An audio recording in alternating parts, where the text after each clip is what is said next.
Good afternoon, everyone, and thank you for joining us on today's call.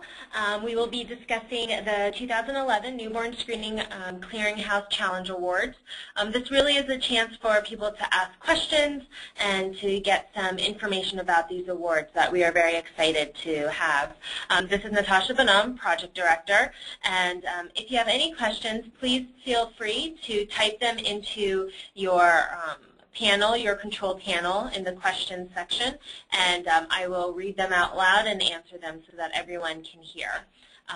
So with that, then we will get started with the slideshow. So we really are excited about being able to offer these challenge awards. This is the first time that we're doing this for the Clearinghouse, and we really are hopeful that this piece of the project will be able to continue throughout the remainder of the project year. So really the purpose of these awards is to engage the community around the Newborn Screening Clearinghouse. And the link is nbsclearinghouse.org. And the Clearinghouse really is meant to be the one-stop shop for newborn screening information, and it's meant to be a place where people can go and then direct themselves to the different resources that they need, whether they're at a state level, a federal level, or within particular organizations. Currently, the website is undergoing a redesign in really its true formation, and it will be launched in September under the name of Baby's First Test, which we are very excited about. So because we are looking forward to this launch, we really feel that now is a good time to really find a different way to engage stakeholders into the process, which is why we are announcing these Challenge Awards. The project for this round of the Challenge Awards is really meant to integrate current existing projects into the Clearinghouse. So one thing that we want is the Clearinghouse isn't meant to negate other projects out there, but it's meant to really work in a complementary format. And so these challenge awards are really focused on that. Some potential examples, and this is just to give people an idea of the different projects, but it's not meant to limit, is to engage networks of consumers and parents in the beta testing of Baby's First Test. So a group could come and present a proposal around engaging some focus groups or beta testing of the Baby's First Test site, which we'll be planning to do in the spring and summer. Also, really engaging communities through social media and the outreach on behalf of the Clearinghouse. So, seeing how will this really be integrated into current social media efforts around educating people, whether it's about genetics or pregnancy or the early life of the newborn. Those are some ideas. Also, incorporating newborn screening information into kind of online resources for expectant or recent parents is another area, as well as adapting resources that have already been created into the Clearinghouse. Again, we know that there are so many great opportunities and really solid projects that are already taking place, and this is really a mechanism of pulling those all together and being able to highlight them through the Clearinghouse. The Challenge Award timeline, so any questions that have been emailed to us, as well as the questions that come up on this call, we will release a document on Monday, on the 14th, really pulling all of those together so that everyone has the same type of information. That way there's no group that, because they asked a question, has more information than another. Proposals are due on March 11th by 6 p.m. Eastern Standard Time. We will then, after that, notify applicants of any decisions by the 31st of March, and the funding period is from April 1 to September 30th. And one reason is why we are having this shorter time period, funding period, is because these projects really are meant to be integrated into existing projects. There shouldn't be the need for a whole discovery phase or a whole period of time of really figuring out what are we going to do, but really is meant to add this component to something that's already existing and already sustainable. Similar details around the proposal. You please be sure to identify who the primary contact is for the project. Though we did say that it should be organizations and not individuals who submit proposals, there does need to be one main point of contact. The proposal narrative should be around 8 pages in limit, with standard formatting, including 12-point time New Roman font, 1 inch, all the things that we're very used to in terms of submitting grants. There should also be a pretty detailed work plan and timeline. This does not need to be included in the page limit, as well as a budget with justifications, and that will include the line item, the activity, and exactly how it's relating to the project. That should also include any staffing that is being planned to be paid for out of the project, and just the kind of standard justifications that go along with budgets.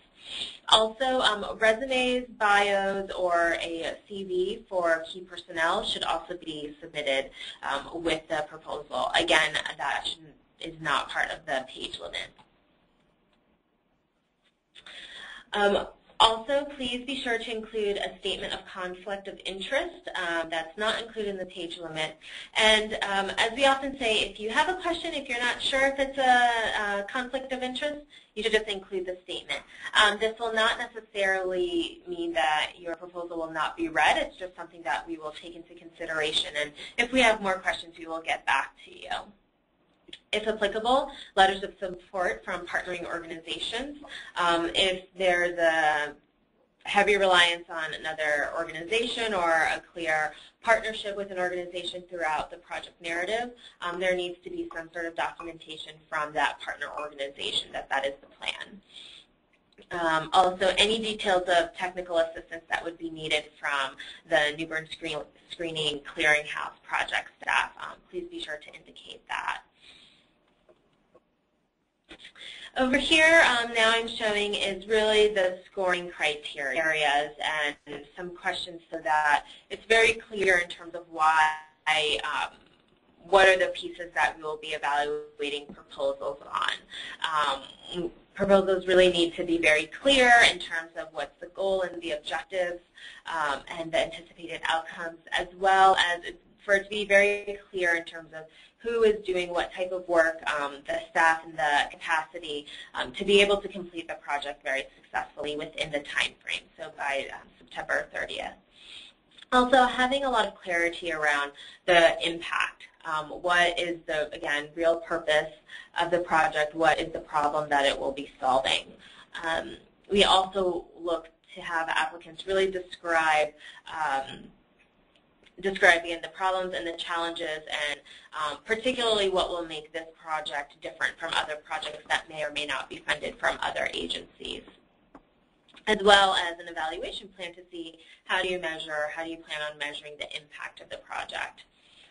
Another key area of these challenge awards is engagement, and the narratives really need to clearly show how the projects will promote community and promote that the community is invested in newborn screening and the clearinghouse. So really, again, how are we pulling all these different parts of the newborn screening community together? And also demonstrating the experience that the applicant has in terms of successfully working with the target audience that they mentioned in their proposal. We want to really be sure that the projects that are starting off, that there is a clear established relationship from the past, and that there's real opportunity for sustainability after the 6-month window of funding. One thing that is not a stranger to the newborn screening community is innovation, and we really want to be sure that these projects continue to nurture that within the community. So really showing how are the projects really innovative and what will be some creative uses of funding to spur that innovation in the community. What will people be talking about? What will we really be pulling together to the clearinghouse? Next and lastly is sustainability. As we all know, the greatest strength of a project is one that is really able to be sustainable after that initial implementation phase. So very clearly outlining the sustainability plan for the project. And so all of that makes up our scoring criteria. The points will be out of 150, and we will have our reviewers take notes and clearly label where points were gained and where points were lost. So that is the proposal process within a nutshell. Please be sure to type in your questions in the menu box for your webinar panel.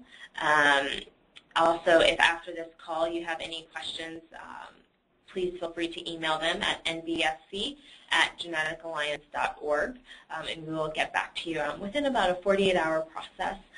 But we will make sure that all questions will be answered and available to everyone by the end of the day on February 14th. I will go back up, because one question that we had was in terms of what exactly is included in the page limit and what is not.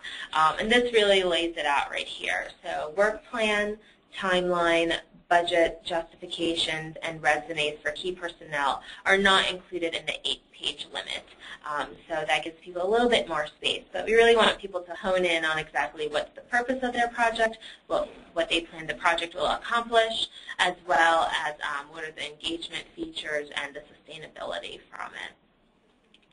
But please feel free to start writing in any questions that you have in the box, and I will start reading them out for everyone.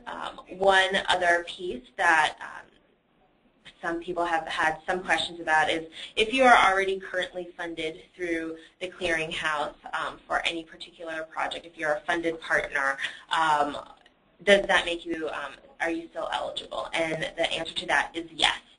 Even groups that are currently receiving some sort of funding or stipend from the Clearinghouse project, they still are able to apply for these particular awards.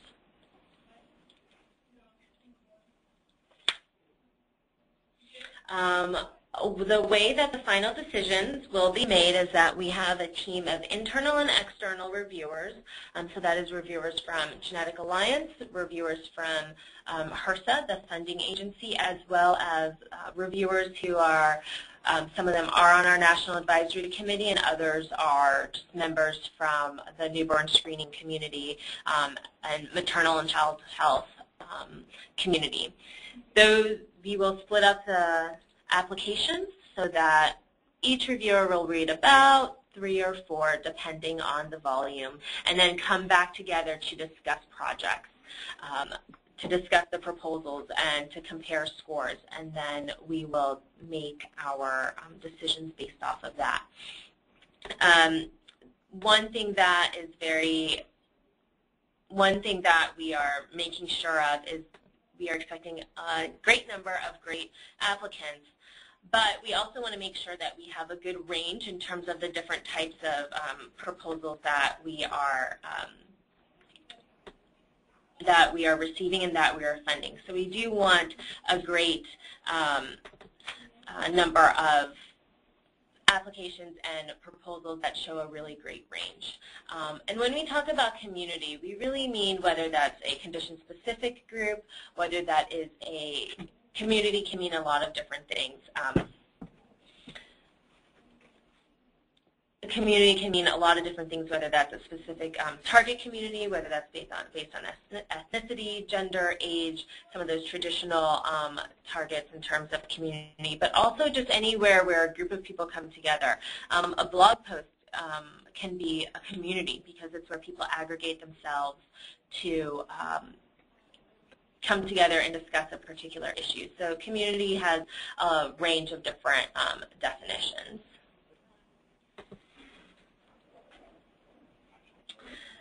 With that, I don't see any other questions currently, but as you said, please feel free to email them at nbsc@geneticalliance.org, and all questions that have come in and that will be coming in for the next 2 days and through the weekend will be posted on the website. So with that, thank you very much to everyone for all of your questions, and we hope to see your applications very soon. Thank you.